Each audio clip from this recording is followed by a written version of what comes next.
Yo, what's up? As you can see, I am back. So the total amount of time it took for me to get in and out was 10 minutes. Maybe a couple more because I talked for a few minutes. But relatively my process was about 10 minutes.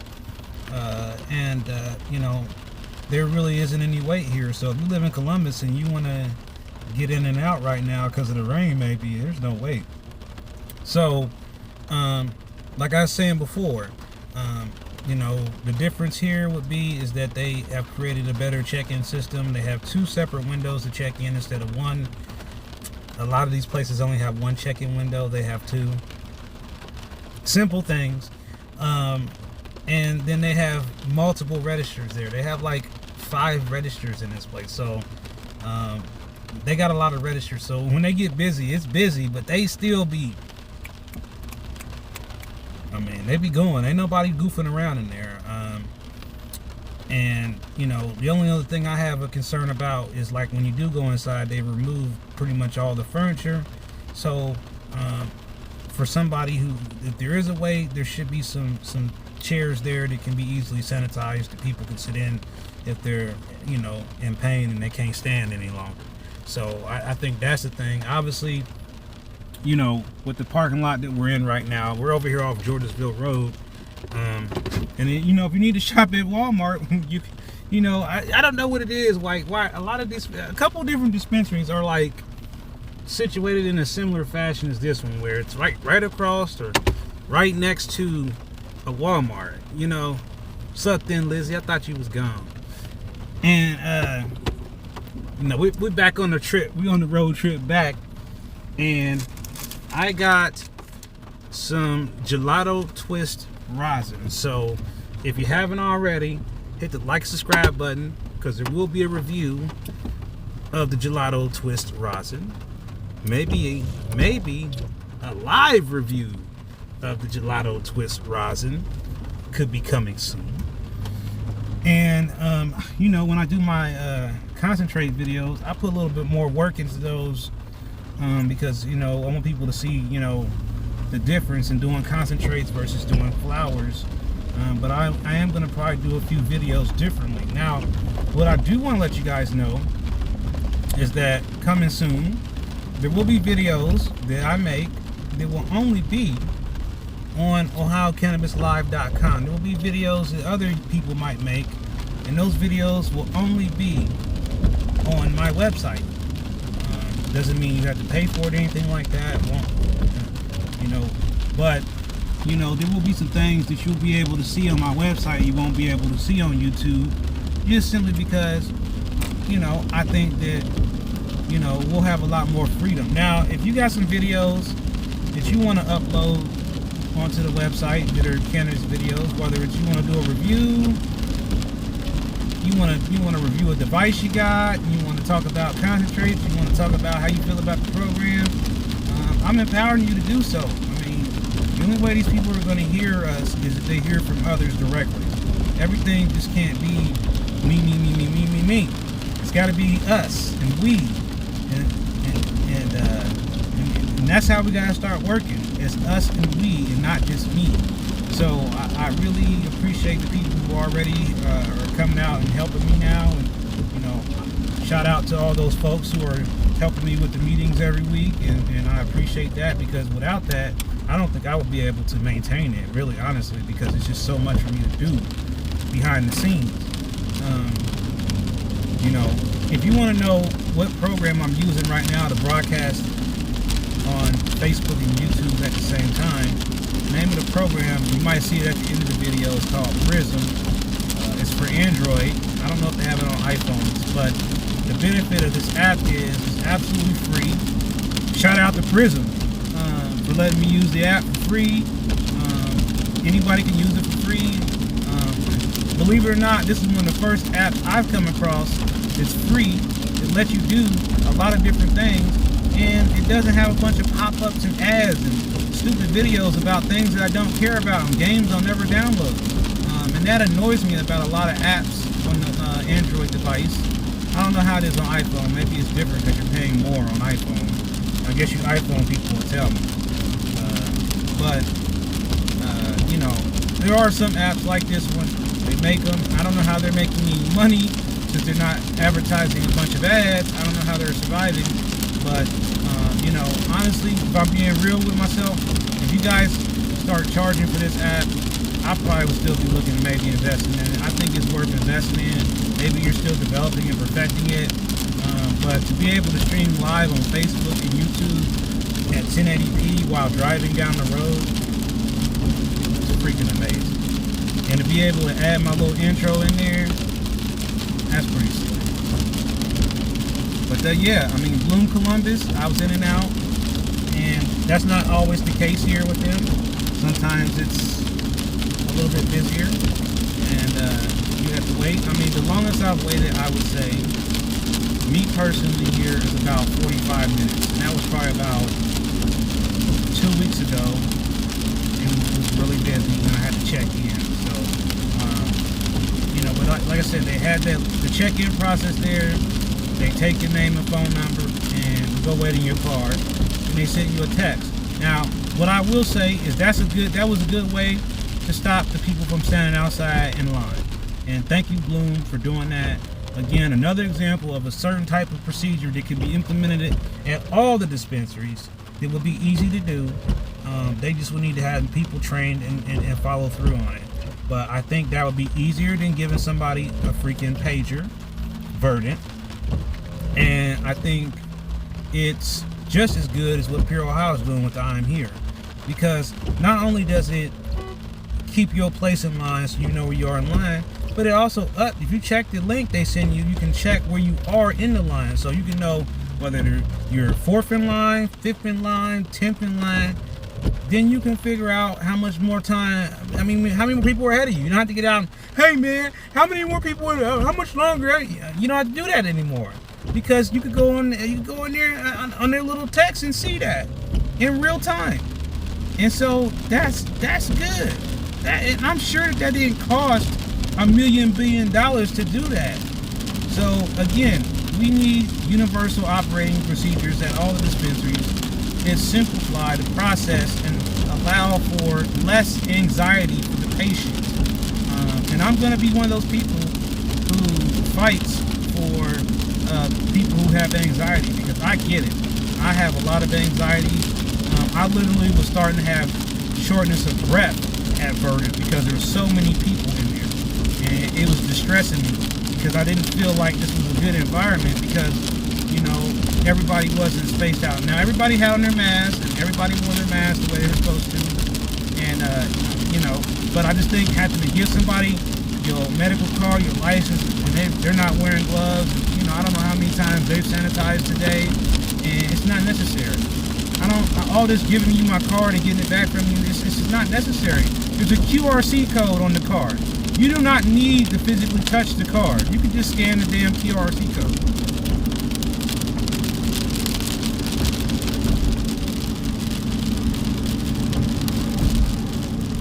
You said you have anxiety. Oh, okay, yeah, and so, yeah, it's really hard. And so, as I was saying earlier, you know, they need to start thinking about the type of people that they're servicing: poor, disabled, mental health. People have mental health issues.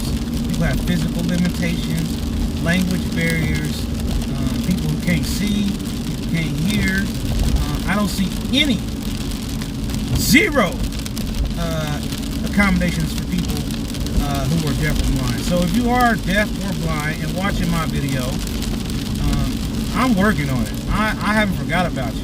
And my people who are in the Mexican and Latino community, I haven't forgot about you either. And I don't know if you understand what I'm saying.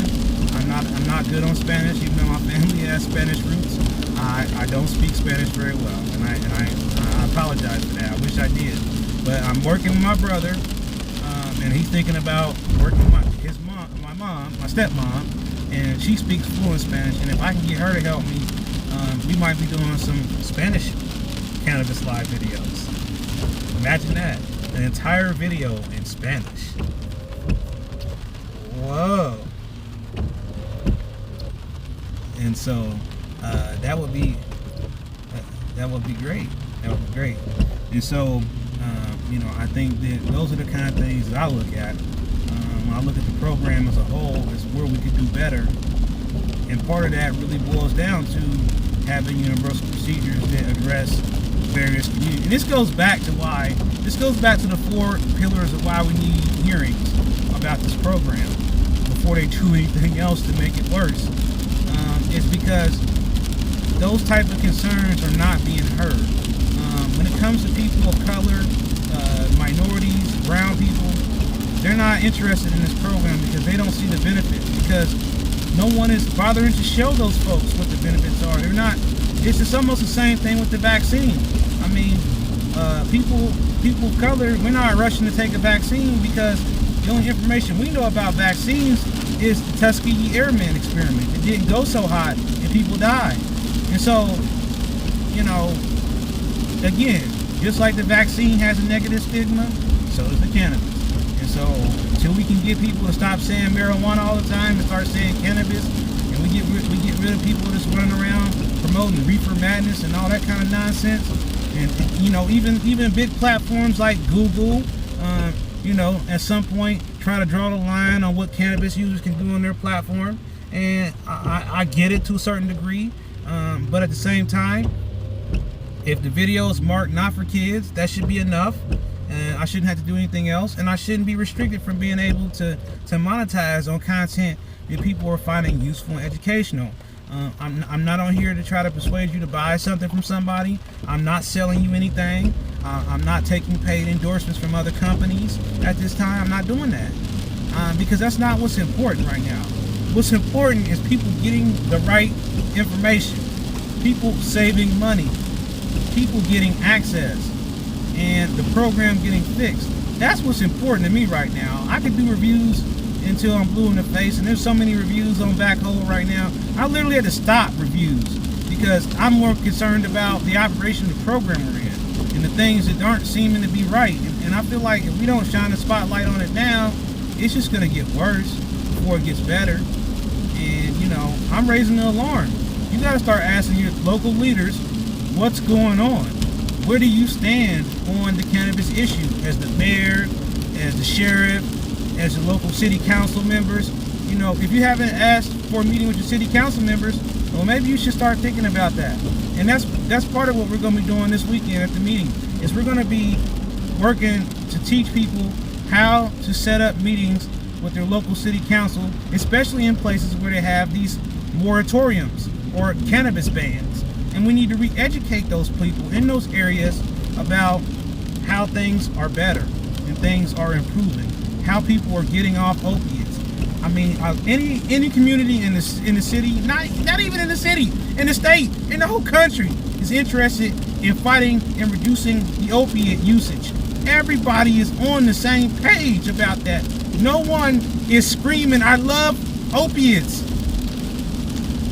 And so, if we can make cannabis more affordable and more accessible to the average person and not have it so convoluted with so many different rules and regulations, then we will see a drastic drop in overdoses, crime in general, and a lot of other things. And then, you know, for people who live in the black market, they would give them an opportunity to be able to be a part of a legal market. I don't want the black market people to not have an opportunity. I want people in the black market to be able to get into the cannabis industry legally, like they did in Michigan in some cases, and be able to write their own ticket based on their own things they've already learned.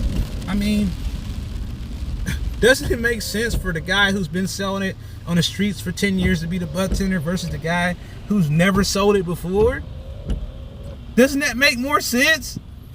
You know how many times they've asked me, would I go work at a dispensary, and I laughed at them like, no, I wouldn't. You would hate me working there. I would be telling them everything. And then I would say, no, don't buy that. Because you shouldn't buy that. Because it's too much. They don't want me to work in no dispensary. They would hate me. I would have people in there for hours because I would be like, we're going to get this right. So when you come back, you're going to know exactly what you want. And when you come back the next time, you're going to know exactly what you want. every time you come back, you're going to know exactly what you need and what works for you. Because we're going to write it down and say, okay, did that work? You're going to come back and say, yeah, that was trash. Write it down. Never offer you that again. Okay, we'll never talk about that one again. You didn't like it. Okay, I got this one. It really helped. Okay, he's going to come here again. I got to make sure I keep some in here for him because he's going to come back here. It's the closest one to him. Then you've got a customer coming back that's happy to come back, happy to buy the same product again, and that's helping the dispensary. It's helping the LLC that made the product. It's helping the economy in Ohio all together now. But if we have people who keep buying it and experimenting and then finding out it's terrible and then they've wasted their money, we don't have money for R&D, research and development. We don't have money for that. This is not something we can afford to do in the middle of a pandemic, is R&D on everything they put out. I mean, I used to be able to keep up with every product, every cultivator. You know how hard it is now because they're working together. This company really owns that company. Like, well, I already bought from you, so your whole line. I mean, I don't have to buy your whole line. I bought something from you, you know. So, you know, right now the companies I haven't bought anything from, but I will be buying from, will be Certified. Haven't bought anything from them. Rhythm. Haven't bought anything from them. And I was gonna buy from GTI until I found out they were connected to another company that tied into another company I already bought something from. So I'm gonna still try you, GTI, but I still think you got all part of the same company. It's confusing. So, you know, I'm glad to see y'all working together, but we need a flow chart to figure out who owns who and who's working with who in what way. You know, I remember the botanists come out with those Woodward cartridges at one time, and you know, they said Woodward wasn't happy. Well, they sold it to them. They didn't steal that trim from Woodward. Woodward sold it to them. You know, it was voluntary. I mean, they might not have liked how the botanists put it out there, but it was their first time. I mean, what would you buy, the botanist cart or the Woodward cart? It's marketing. I mean, it wasn't Woodward trim. I mean, it should just put Woodward. Woodward? Did you want them to write in big words, Woodward trim cart? Who would buy that? I ain't gonna buy no wood. That cart's made from trim. I ain't gonna buy that. A lot of carts are made from trim, though, right? Right. But who knows that, right? Not everybody. So, a lot of edibles, trim. I mean, at the end of the day, when I did my tours, I saw many things. Some I can tell you about, some I cannot. Now, I'm over in 104. It's a little bit of traffic. Show you what the traffic situation is looking like. Construction traffic. This is good, classic Columbus. Bumpy roads and lots of traffic and rain. So,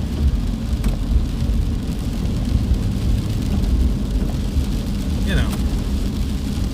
So it seems like I'm getting back a little bit faster. What's going on at Bloom? Not a whole lot. It's not that busy, Miss Dana. Is that Miss Dana? Yeah, it wasn't that busy at all. I mean, I got in and out of there. You know, they got a couple things going on there. Oh, great question. What's going on at Bloom is 10% off concentrates today. That's what's going on there. That's what they're doing. So that's not why I went. I just went because they had the Ancient Roots rosin, and no one else has it. And I love gelato. Anything gelato, I've got to try at least once. It's like candy is my kryptonite. You guys, I'm not supposed to eat a lot of candy, but I love M&M's. I love candy. I love sweets. My girlfriend is a sweetaholic. She has so many sweets. She said she's gonna cut back. But the problem is for me, and maybe for you too, I don't know if you guys know this, but candy can cause inflammation in your body. It's the sugar. So, you know, don't you hate when you're live and somebody calls you right in the middle of your live stream? But no, I learned this. I guess I should have known better. But yeah, if you eat too much candy and you have inflammation problems like I do, I have arthritis and diabetes and everything else, it can make you have unbearable pain.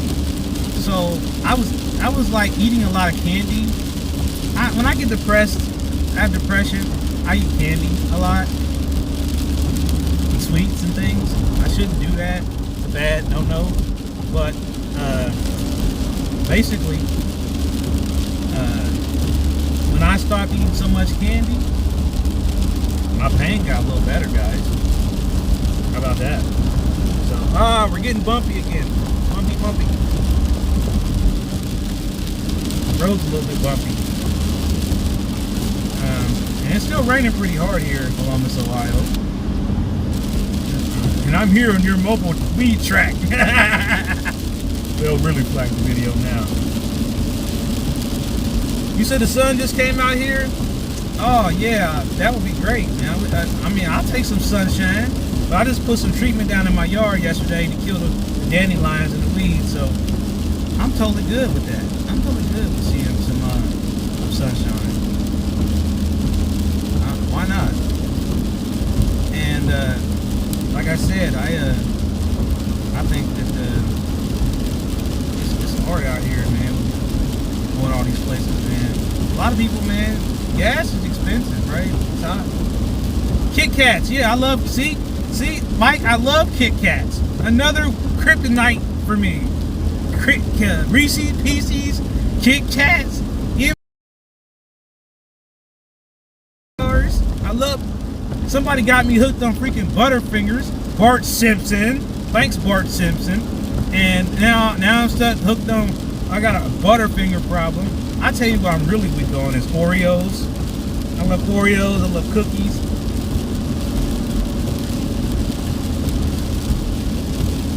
Something I hate is why can't companies accept metal cards to find better jobs? Well, and that goes back into the patient protection thing that we're working on, and that's the issue that I brought up when I talked to Senator Yuko, and you know, we're going to have to really fight for our rights. I mean, because like I said, right now the only thing we can do is go buy some cannabis and use it. But other than that, or just getting a job, having an apartment, and hell, maybe even buying a house, we could be looked at funny because we have a cannabis card, you know, and that's a problem for me. You know, a big problem I've had is where you go to your doctor, and your doctor treats you differently because they know you're a cannabis patient now, or they've cut you off from your pain medicine. That really annoys me. It makes me mad. And when I hear people tell me that kind of stuff, I really get frustrated. And you know, I'm trying to figure out ways to deal with it, cope with it, but at the end of the day, until we can get the lawmakers to hear from you and you tell your stories, it's going to be hard for them to change their minds. But if they hear from their constituents, the people that voted them in office, they're going to listen. I can assure you. So, you know, these dispensaries, I'll let you guys know something. They watch these videos too. Some of you guys say things about the dispensaries. Oh, they hear about it. They see the videos now. Don't get it. Don't think they don't watch Ohio Cannabis Live too, because they do. And so, I mean, your feedback matters. So sometimes, you know, if enough people tell the dispensary, hey, enough's enough. We're tired of you not answering the phone. Y'all need to do something. That will empower them and push them a little bit harder to take action. But if you just keep letting it happen over and over again, you know, it's not going to get better. And we can blame the government all day long, but we still have to also hold the dispensary themselves accountable for the way they're doing business, because the laws don't govern the way they're operating. They're operating on their own methods and how they want to operate. You know, to me, dispensaries could probably do a lot better if they would just stop doing so many crazy sales and just leave the prices at the sale price and just variate that maybe from time to time. You know, maybe for 2 weeks everything's $35 a unit. 2 weeks later it's back up to 40. You know, that way people have a window of time to get there instead of figuring out, well, I gotta be here on Tuesday because only on Tuesday it's 20% off everything that day. That's the only day I can go, and then everybody goes on the same day, and everybody is at the dispensary on Tuesday every week, or at the dispensary on Thursday every week, like they are right now. Because you woke up and got some text about a crazy deal. You're like, oh, I gotta go. Your doctor said, what is a one of blueberry? She got educated. That's too funny, man. She got school, huh? That is hilarious, man. That is so funny. I'd have said, do you want one? I got one here I got some here in my purse or my pocket. You want a one gummy? You want a gummy? I'll teach you about a one gummy, all right? Hey, and Thin Lizzy, so what was the doctor's reaction? What did she say? Did she frown, or did she laugh, or what was the reaction when you explained to her what a one gummy was? I'm dying to know. We're all dying to know. That's why we're live. It makes it funner when we have all these little extra little side conversations.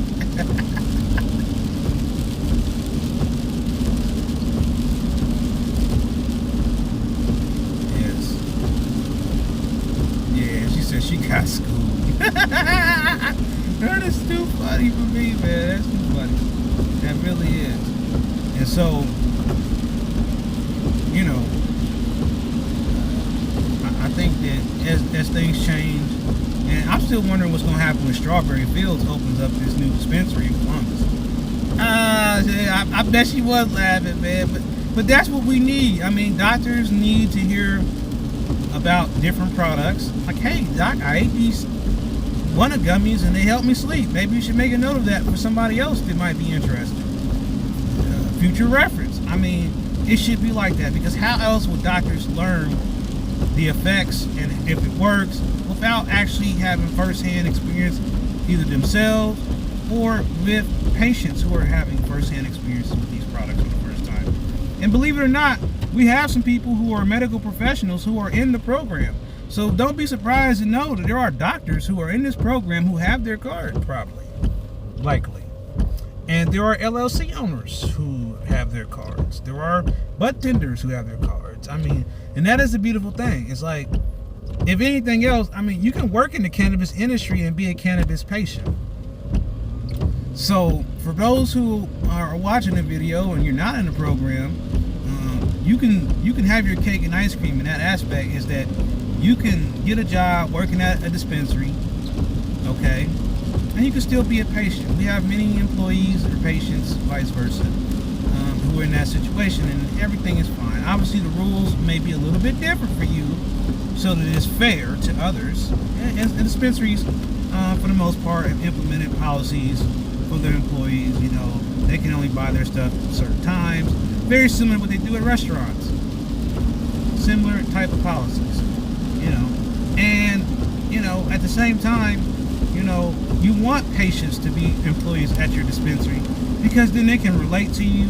We can talk about products and they can understand what you say. When you say that rosin is fire, they can say, oh yeah, that looks great. Let me see the picture. Then you can show them the picture. And I remember the days when you couldn't even pull your phone out. Security alert, alert, alert. I'm like, man, I'm monitoring things. And I remember when the program first began, they wouldn't even let Hyper give somebody a t-shirt or a freaking Langer. How about that? A Langer. They was like, no, that's swag. We don't allow swag in the Ohio Medical Marijuana Program. You can't give anybody any swag. I'm like, I looked at the guy like, swag? What you know about swagger? What do you even know about that word, sir?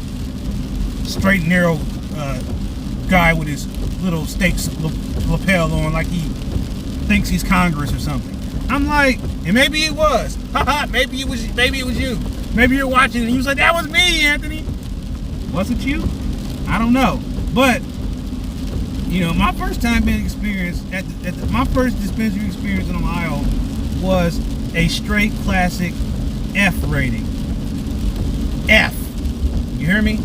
Failure. The wait time, failure. The rollout of how it opened, failure. The availability of products, failure. Pricing, failure. Product quality, failure. Okay? So, I'm telling you, we have come long way from January 16, 2019, when we only had 2 cultivators and everything was 50 plus a unit. And you only had 4 dispensaries open at one time in the whole state of Ohio. That sucked. Now we have 51 dispensaries, and it ain't enough. Man, there's 30 dispensaries in Michigan and Detroit on one street, on one road, in one city. 30 dispensaries. Can you imagine having 30 dispensaries in one place in Ohio? The mecca of dispensaries. The mecca? Yeah, Detroit is the cannabis mecca. You guys didn't know that? You guys always talking about going to Michigan, but you guys don't really go to Michigan. You go to Adrian, Michigan. You go to Morenci, Michigan. Yeah, that's Michigan. You go to Ann Arbor. Yeah, that's Michigan. That's pure Michigan. But if you want to go to the cannabis mecca, you go to Detroit. You go to 8 Mile Road. That's the mecca. You can just, every few blocks, turn into a dispensary. Every few blocks, come out of a dispensary. Make us turn down the side street, turn into a dispensary. I mean, all on one side of the road, so everything is right into the driveway, right into the dispensary. Like, next. I told some guy, I said, man, look, he says I visit 4 or 5 dispensaries when I go to Michigan. I said I go to 30. May not come back again. I want to see everything there is to see. So, you know, if you're gonna go, see it all. Don't just go to 4 shops, because they might not be the best ones. You might think they are until you go to the next one. Go to them all. Go to as many as you can in one day. It's fun, I'm telling you. But if you physically can't do that, then, you know, you try a few different ones each time, because every time you go to a new one up there, they give you something free or new or discount or something. So it makes sense to go to more than one, because you keep getting deals every time you go to a different one. That's why. You say why you go to all of them, because you get different deals at each one. And then you get rewards points. So if I go to one dispensary, let's say I go to a Rise. They got Rise in Michigan. Okay, if I go to a Rise dispensary, let's say it's Rise. Or no, they got Herbology in Michigan. Okay, there's Herbology up there. So I go to Herbology, but you know, I don't know what they do with Herbology. I'm just using them as an example. But they, you know, you bring somebody else in there, you recommend somebody, then you bring them there with you. Hey, you might get a discount that day, and them get a discount that day. You can't beat that. You know, we're not doing that here. So it's like we're not. Imagine if you got an incentive to bring more people to the dispensary. You'll be bringing all your friends. Hey man, you gotta come, man. You come, you get a free jar. You get a free 2.8. Man, how many more people be going to the dispensary? The first time you went there, you got a free 2.8 unit. Oh, you'll be there. Everybody be going to that dispensary. Like, man, I can go that one and get my first 2.8 for free. That's how I do it in Michigan. They be like, oh, you get your first gram is free, or your first, you know, edible is free or something, or here's half off of edible, or whatever. I'm just using you as an example, but that's how they do it up there compared to how they do it here. So I'm home to the Batcave, to Real Production Studio. Thanks for riding with me, guys. That drive a lot easier. And yeah, so now I can see what all you guys are saying. 24 new dispensaries in 3 months in Detroit. Yeah. Well, it's not really that. What happened was, Miss Dana, is they a lot of dispensaries got bought by MSOs, multi-state operators, and then on top of that, they pushed out a lot of the caregiver companies because they couldn't keep up with all the licensing and testing fees. So a lot of big time companies are now, like from out west, from California, moving in, like Cookies, for example, which is partnered with Gage, who is really just letting Cookies put their name on top of their store. So it's a Gage store, but they're calling it a Cookie store. So see, kind of stuff like we're doing here. It's Zenly, but it's really Verano though. That kind of stuff. So Gage is the big company, and Cookies is another brand. So there's the company, there's the brand. Put them together. What do you have? I'm going to Cookies. because I like cookies because I heard of the rapper and the legend and all that kind of stuff. I have no opinion of it because I haven't tried it yet. When I was going up there, they were still closed. They hadn't even opened that store yet. But yeah, it field trip. Maybe someday when Michigan gets their numbers down again. But I'm not going nowhere up there, and I don't advise you to either, because the numbers are up a lot higher than they are here. And you know, although many of us are getting our vaccines, there are many of us who are not. And the way I feel about that is that if you don't feel comfortable yet, that I respect that. But I can just tell you, I'm getting my second shot in 4 days. I'll do another video about that. Everybody's saying the second shot has the side effects and it's worse. So I'll be able to tell you guys how it goes. And again, I did the Pfizer. So I'll let you guys know how that works out. Because it either will be no symptoms, and a lot of times, a lot of the crap people say they have, I already had them symptoms anyway, so it doesn't mean nothing to me. It's just regular stuff to me. So yeah, with that, I'm gonna go ahead and wrap it up with y'all for now. All the people, I did create the link for Cannabis Brothers tonight. So if you want to come in tonight for the brothers, we are trying the new software with the website. So it's just one link now. You don't need Zoom anymore. We'll see how this goes. It will either be great or it will be terrible. So we'll see. And like I said, I look forward to seeing some of y'all tonight, and then I was looking forward to seeing the rest of you guys on Saturday.